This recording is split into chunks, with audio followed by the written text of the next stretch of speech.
अस्सलाम वालेकुम, कैसे हैं आप सब? उम्मीद करती हूँ आप सब खैरियत से होंगे और खुश होंगे। अल्हम्दुलिल्लाह हम भी ठीक हैं और खुश हैं। आज पुर्तगाल का वेदर कुछ ऐसा है, अभी पुर्तगाल में विंटर स्टार्ट हुआ है और बारिशें होना शुरू हो गई हैं और लेकिन यहाँ बारिशें होने से कोई फ़र्क नहीं पड़ता, ज़िंदगी वैसे ही चलती रहती है।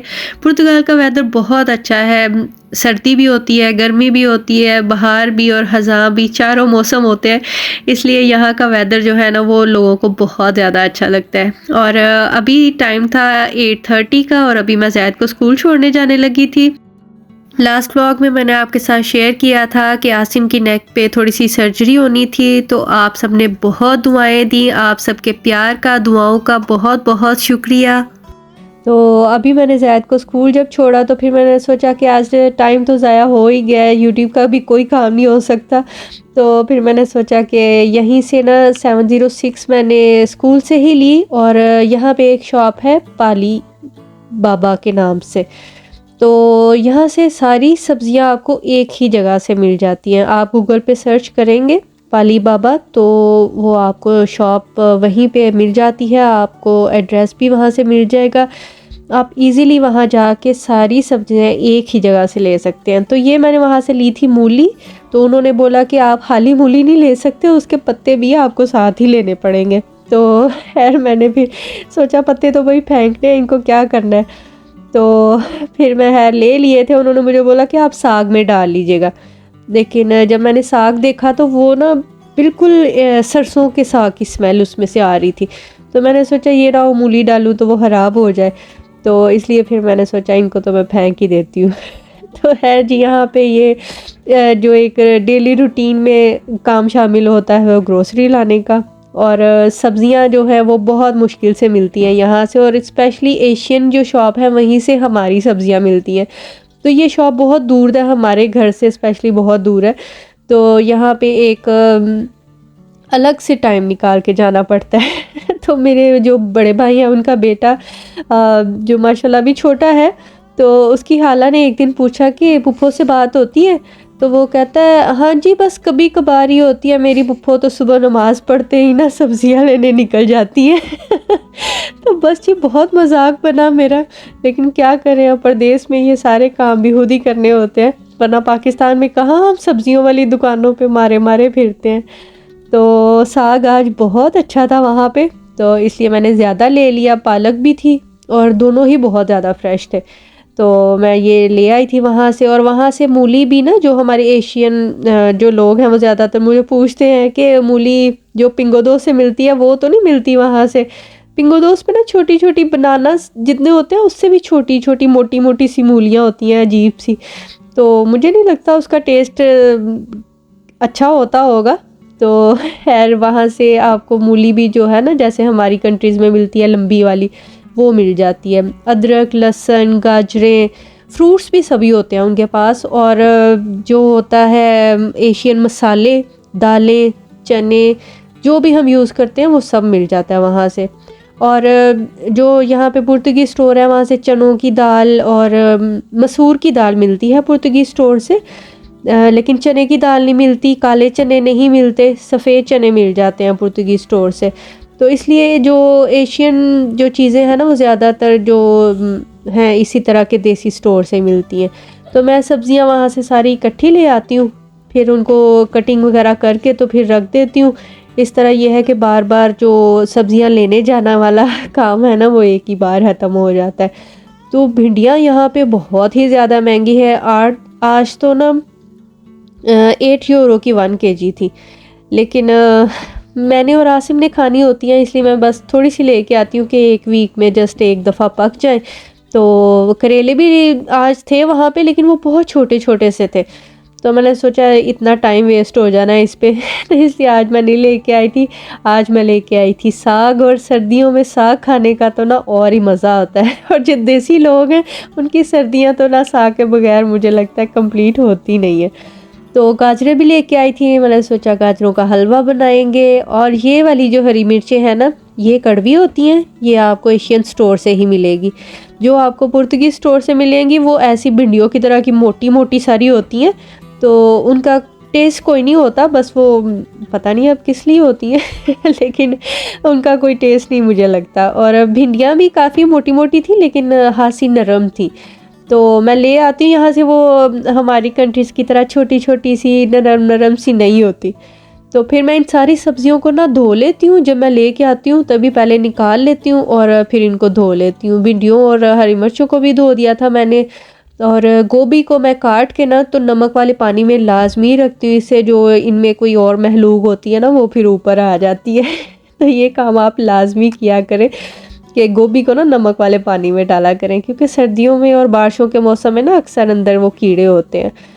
तो सुबह थी बहुत सारी धुंध और अभी बहुत कड़क धूप थी, लेकिन मेरा दिल कर रहा था कि मैं धूप में बैठ के थोड़ी देर रेस्ट करूं। लेकिन नाश्ता करते ही मैंने ज़ैद को स्कूल छोड़ना था 9 बजे, और घर का कोई काम नहीं मैं करके गई थी। फिर अब अंदर जाने से पहले सारे जूते मैंने ठीक किए, और सारे बिस्तर भी आज वैसे ही पड़े हुए थे। और जब तक आपके घर के बिस्तर ठीक ना हो तो ऐसे लगता है बस कोई पता नहीं कहाँ आप आ गए हुए हैं। तो मैंने सोचा आज चुटकी बजा के देखती हूँ।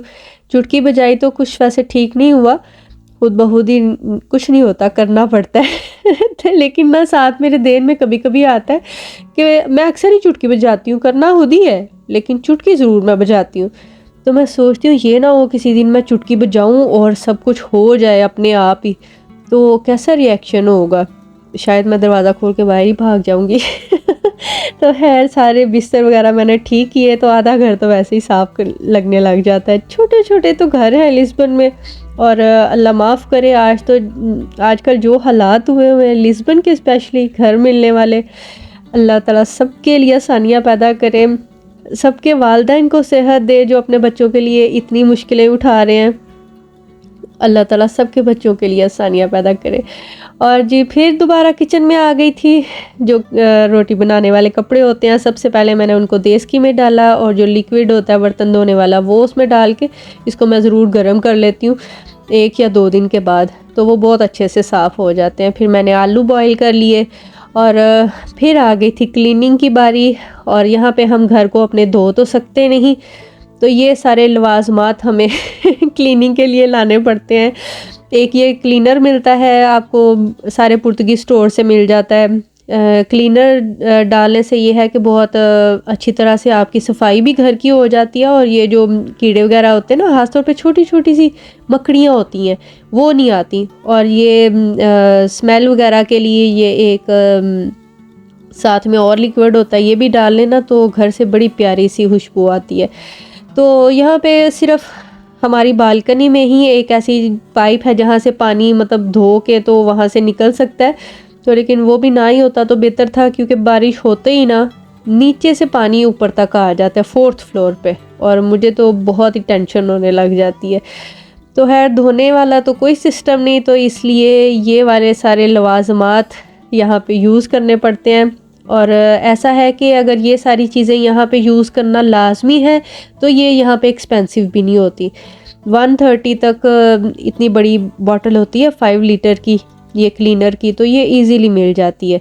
वरना जिस हिसाब से यहाँ पे क्लीनिंग के लिए ये सारी चीज़ें यूज़ होती हैं, अगर एक्सपेंसिव हो तो फिर ये अफोर्ड करना हर किसी के लिए आसान ना हो, तो इनके बगैर घर की क्लीनिंग जो है ना वो होती नहीं है। तो लेकिन मैं 1 या 2 दिन के बाद ये क्लीनर के साथ साफ़ करती हूँ।